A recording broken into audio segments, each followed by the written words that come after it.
The Mazda CX-9 key fob for 2016-2024 models uses a release tab to open the case for battery replacement. Locate the small recessed button on the side or keyring end of the fob. Press this release tab with your fingernail or a small tool.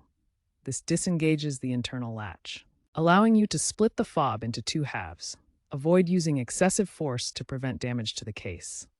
This simple design allows for easy access to the battery compartment. Make sure to ground yourself before handling to avoid static electricity damage. Once the case is open, you'll see the CR2032 battery. Remove the old battery, noting the correct polarity, positive side up. Insert the new CR2032 battery in the same orientation. Align the fob halves and gently press them back together until they click shut. Ensure the case is securely closed to maintain any waterproof seals. Test the fob to confirm it's working. If you experience issues, double-check the battery polarity and ensure the case is fully sealed.